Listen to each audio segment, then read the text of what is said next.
Hello guys, আজকে ব্লগটা হবে অনেক আশা থাকবে। চলো পানিটা দেখেন দুধ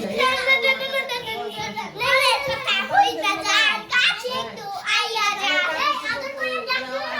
আদর কইরা ডাকবো জান কাছে তো আইয়া যা মনের কথা হইলা যায় কাছে তো আইয়া